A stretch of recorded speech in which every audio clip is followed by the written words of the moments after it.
Direct from our newsroom in New York, in color, this is the CBS Evening News with Walter Cronkite and Ed Rabel on the Gulf Coast of Mississippi, Robert Pierpoint at the Summer White House in San Clemente, California, Richard O'Brien in White Lake, New York, Morley Safer in Belfast, Northern Ireland, Bill McLaughlin in Prague, Czechoslovakia, and John Lawrence in New York.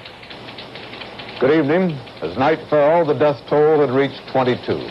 Hundreds of others lie injured and thousands are homeless tonight in the wake of Hurricane Camille that ravaged Gulf Coast areas of Mississippi, Louisiana, and Alabama last night. We have a report on the devastation from CBS News correspondent Ed Rabel. From Louisiana to the panhandle of Florida, all along the Gulf Coast where Hurricane Camille with 150-mile-an-hour winds drove inland, this is the scene.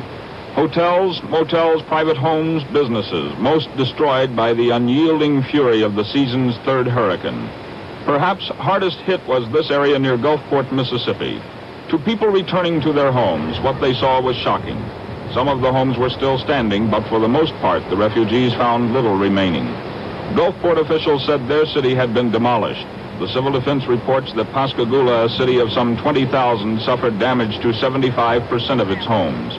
The mayor of Biloxi, Mississippi, estimated damage to his city at $10 million. And as rescue workers could get into the area, they continued to find more casualties among those who chose to ride out the storm.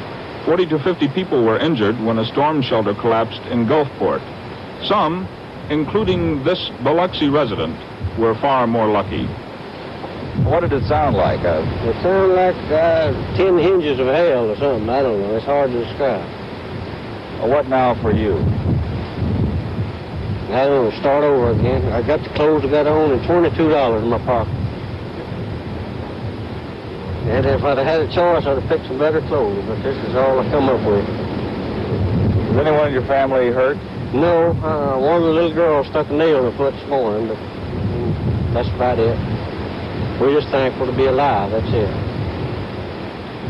Camille left 100,000 homeless. 200,000 are in storm shelters in Louisiana, Mississippi, and Alabama. Most residents of the area could not return to their homes today because roads were impassable. It may be hours, even days, before many can return to their homes. A Coast Guard helicopter flying over this area this morning reported the stretch from Long Beach, Mississippi to Pass Christian, Mississippi is flattened. The storm pushed ahead of its arrival a 20-foot tide, flooding many homes in low-lying areas and breaking levees.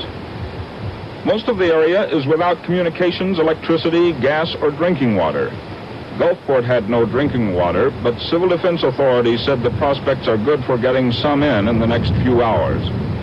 Because of a communications failure, civil defense officials were unable to confirm reports of heavy damage to other points along the coast. The strip is dotted with small towns and fishing camps where many have vacation homes. Hundreds of cars were destroyed by the high winds, and at Gulfport, 3 big cargo ships in port were swept up on the piers and beach. Many hospitals and emergency shelters were appealing for help. There are reported shortages of food in some of the shelters.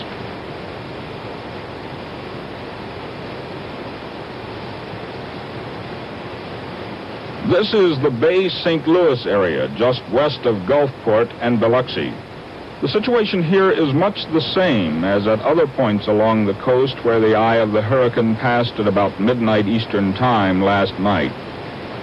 At one point, Camille's shrieking winds mounted to 200 miles an hour, and for a time residents of New Orleans, just to the west of here, thought there might be a repeat of the horror of 1965, when Hurricane Betsy struck and claimed 74 lives.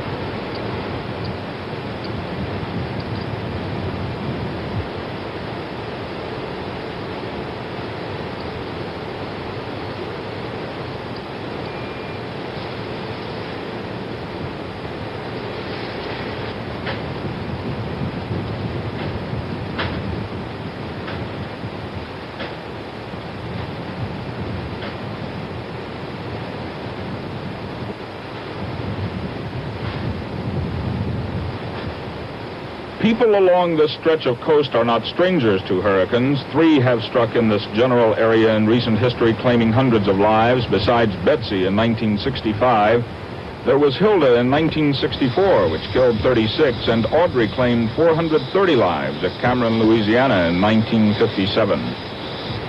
Camille is being called one of the most dangerous hurricanes ever recorded in the United States. On her way into land, she lashed New Orleans on her western edge with winds up to 100 miles an hour, and Mobile, Alabama on her eastern rim with 75-mile-an-hour gales.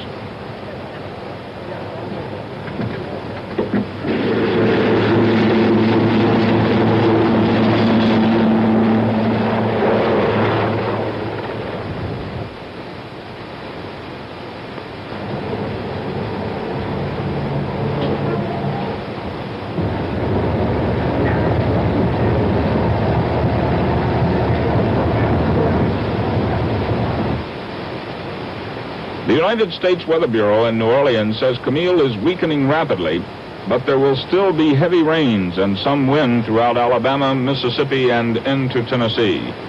Meanwhile, coastal residents face the awful task of cleaning up after this killer storm.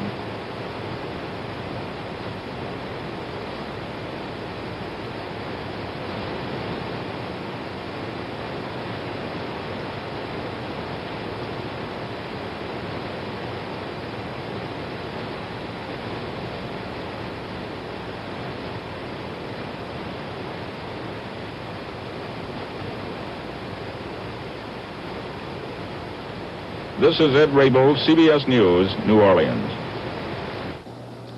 One day, man hopes to be able to control such destructive storms as Camille. And to that end, a joint Army-Navy experiment dubbed Project Storm Fury today sent planes into the eye of Hurricane Debbie to seed that storm with silver iodide crystals. The hope is that water and ice will form around the crystals, robbing the storm of its driving heat energy. Debbie is in the Atlantic, about 650 miles from Puerto Rico.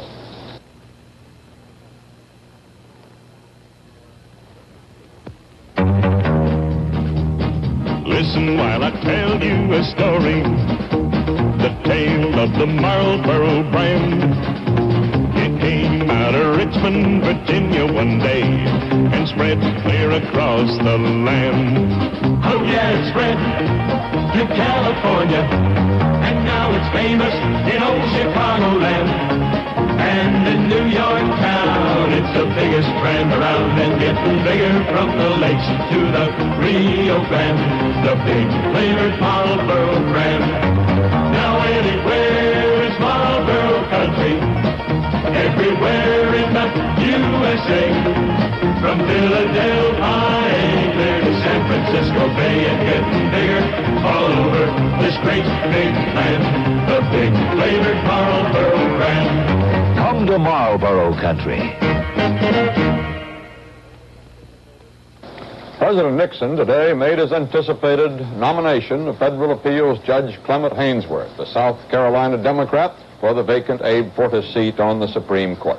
The choice, coupled with the selection of Warren Burger as Chief Justice, seems sure to give a more conservative turn to the High Court's rulings. Robert Pierpoint reports.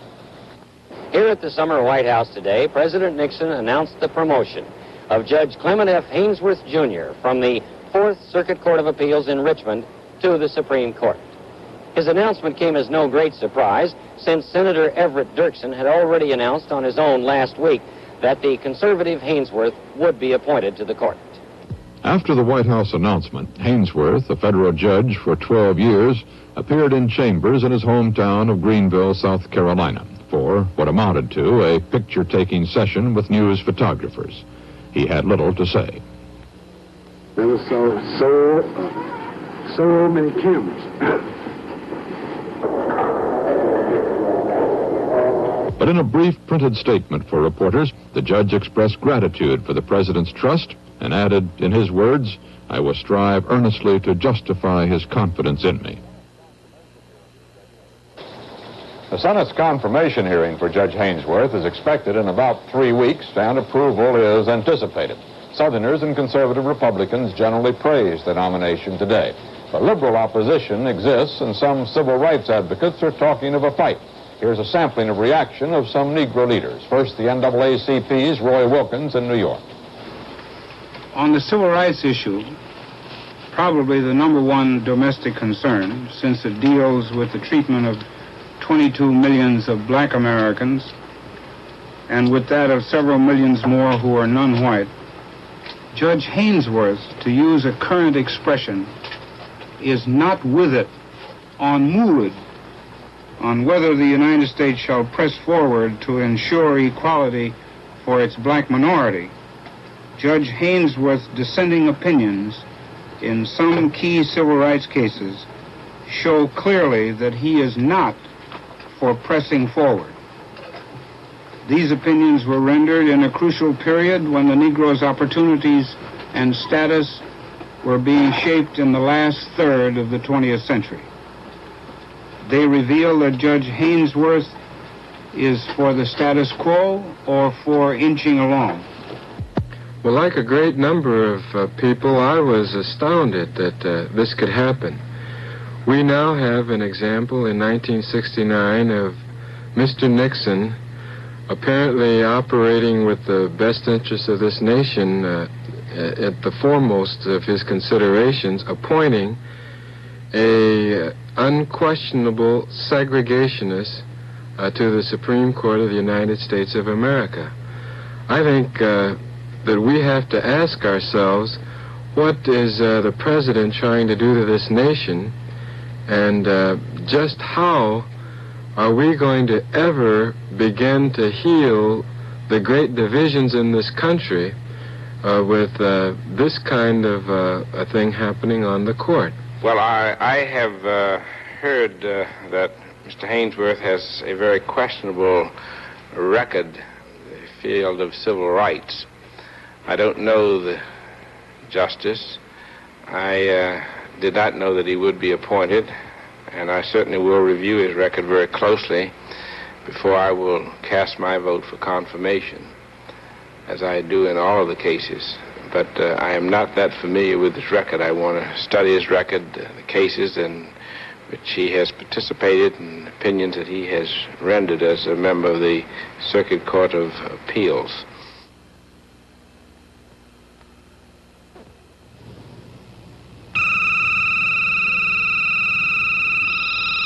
America's railroads. Who needs them? Mercury, Gemini, Apollo. Railroads moved sand, cement, stone to build Cape Kennedy, rock to build the launching pads, steel to build the gantries, generators to power Cape Kennedy. And railroads moved fuel to Cape Kennedy, helium, liquid oxygen, liquid nitrogen. In fact, without the railroads, the space program might not yet be off the ground.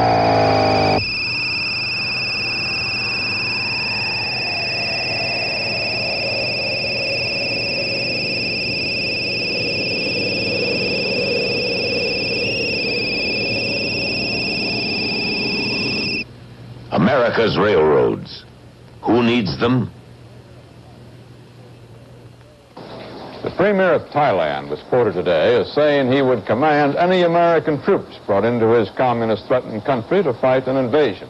Premier Thakton Kitikachawn said he was entitled to such command under the SEATO Treaty.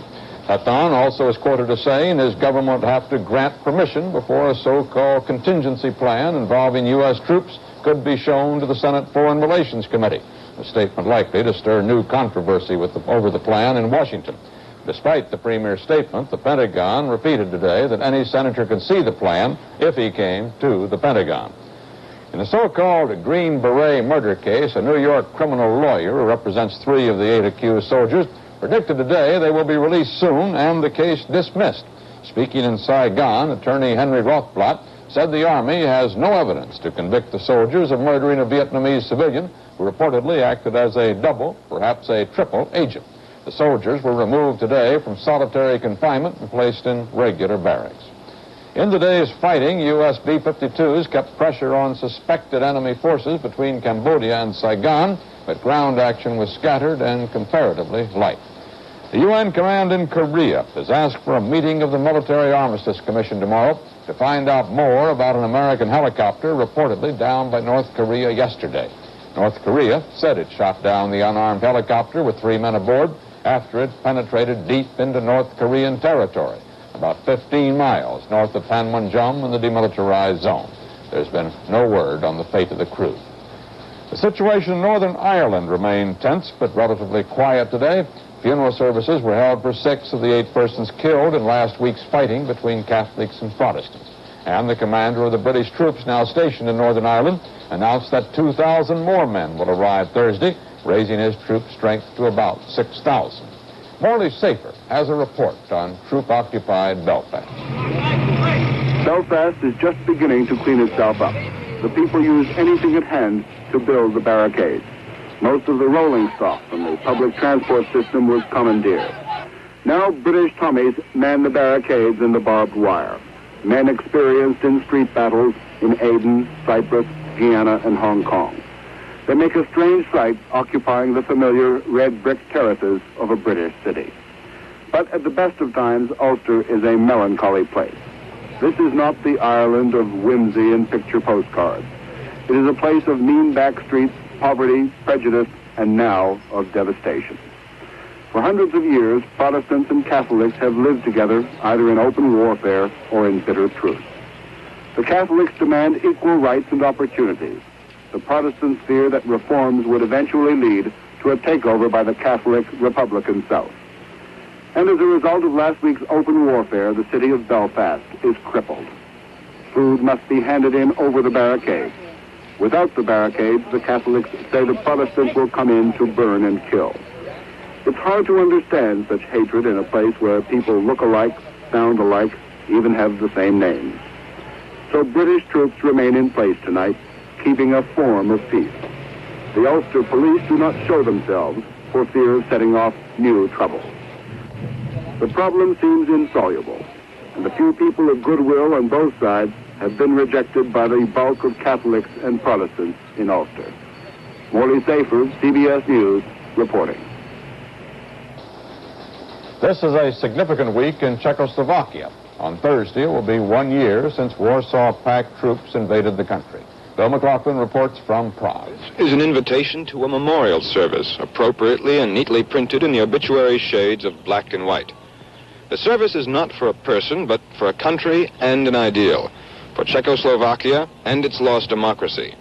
The date, August 21st, the first anniversary of the Soviet invasion. Thousands of similar leaflets are now being passed around Prague by the clandestine Czech resistance. Here's what they say. To all, to all, to all. The people of our country condemn the invasion of our socialist republic by the armies of intervention last August 21st. We condemn the return to a political past. We condemn those who caused it. And so we each make this promise. On the 21st of August, 1. I will not use public transport. 2. I will not buy any newspapers. 3. I will not go to any place of public amusement.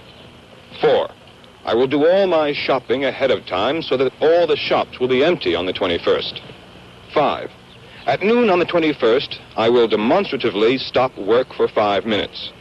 All cars in the streets will stop and blow their horns. All factories will sound their sirens. And the church bells will echo the cry from the heart of the Czechoslovak people. 6. I will wear the national colors and a black ribbon of mourning. In this way, I will make the 21st a day of national resistance. The Soviet Union, however, has a very low opinion of passive resistance. It seems more than likely that the Soviets will use whatever happens here on the 21st as an excuse to make the second year after the invasion even worse and tougher on the Czechs than the first year was. Bill McLaughlin, CBS News, Prague. The Wall Street rally carried through its third straight trading session today, and the Dow Jones Industrial Average advanced almost 7 points. On a volume of 9,400,000 shares, the New York Exchange Index gained 30 cents. The American Exchange Index was up 23 cents.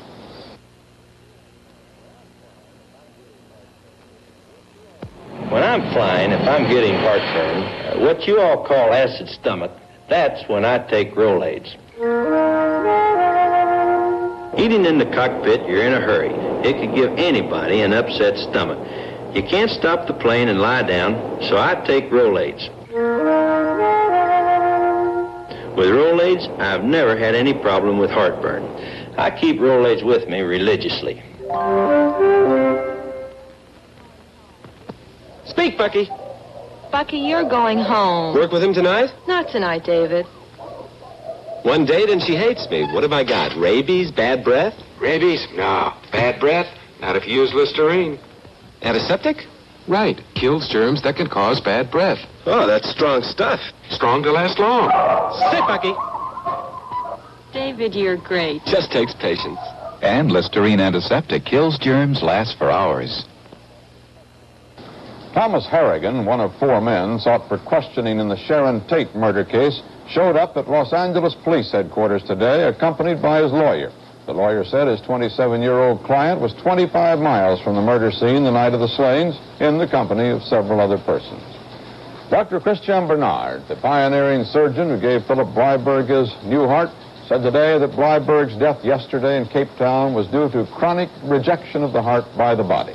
Bernard revealed that a second heart transplant for the 60-year-old Bleiberg had been ruled out because deterioration of other bodily organs would have made it futile. Bernard said his surgical team never felt that heart transplants at this point in time were anything but a temporary relief from suffering. Bleiberg lived 563 days. Dr. Denton Cooley, who has performed 19 heart transplants in Houston, Texas, said today that Bleiberg's death should not be allowed to set back such surgery, and vowed that he is going to work all the harder to solve the rejection problem. That trainload of poisonous phosgene gas that has caused a national controversy today completed the last 4.5 miles of its journey to Lockport, New York. The gas, purchased from the Army by a private firm, was shipped by rail from Denver. A French pleasure boat with 50 persons, including 33 children aboard, sank in Lake Geneva today. 8 persons were drowned and 11 are missing, including 8 of the children. There's no explanation why the boat sank. A rock music festival that drew hundreds of thousands of young people to a dairy farm in White Lake, New York over the weekend came to an end today. And we have a report from Richard O'Brien.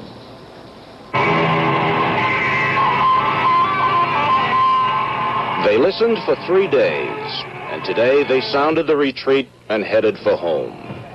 The sponsors said it was going to be 3 days of peace and music.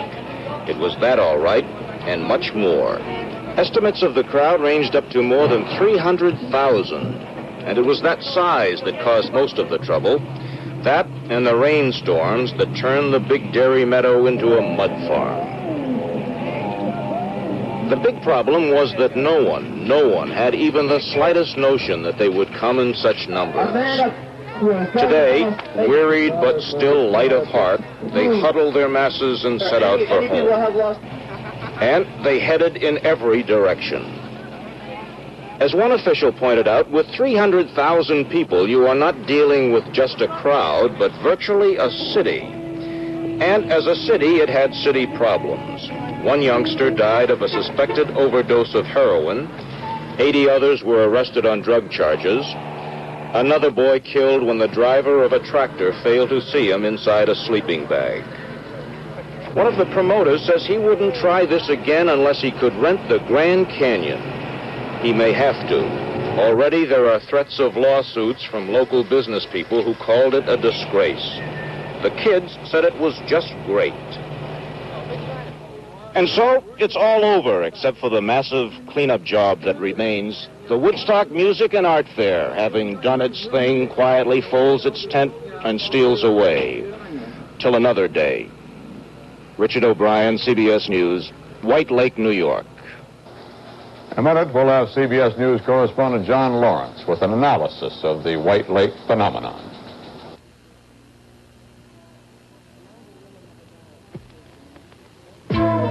Now that women have a diet good tasting enough to stay on, the men are reacting. They're leaving for the office later. They're coming home from the office earlier. Some are showing up for lunch. Others have even given up Tuesday night bowling. Slender from Carnation. 225 good tasting calories mixed with milk. Good work, girls. Chester? Chester, it's me, Mr. Friskies. Running away from home, huh? Yeah, how come? The Johnsons will miss you. Oh. You want more flavor in your food? More variety, too? Open the glove compartment. See, Friskies canned dog food. Real meat, real liver, real chicken flavors. Satisfied? Come on, Chester, I'll take you home and tell your folks to get all three. Friskies real meat, real liver, real chicken flavors. You'll never leave home again. What happened at White Lake this weekend may have been more than an uncontrolled outpouring of hip young people, struggling as they did to survive. First, the 20-mile traffic jams and 5-mile hikes, then the intense heat and sudden rain, the thirst and hunger from the shortage of water and food, just for the opportunity to spend a few days in the country getting stoned on their drugs and grooving on the music. What happened at White Lake was that hundreds of thousands of kids invaded a rural resort area totally unprepared to accommodate them, among adults who resent and reject their youthful style of life, and that somehow, by nature of old-fashioned kindness and caring, both groups came together in harmony and good humor, and all of them learned from the experience. For adults who were there, it was a revelation in human understanding. They had not been aware, as the kids are, of the gentle nature of young people to one another. These long-haired, mostly white kids in their blue jeans and sandals were no wide-eyed anarchists looking for trouble. Despite the overt appeals for violence by the few political radicals among the crowd, they remained polite, passive, and finally, as the area was saturated, helpless. At that point, the residents of the area, learning of the emergency, began to respond. Housewives handed out hot coffee to stranded youngsters who had not eaten in days. Catholic nuns passed around sandwiches made by Jewish mothers. And the police, many of them from the violent precincts of New York City, invoked the law of practicality and allowed the kids the freedom to take their drugs in public.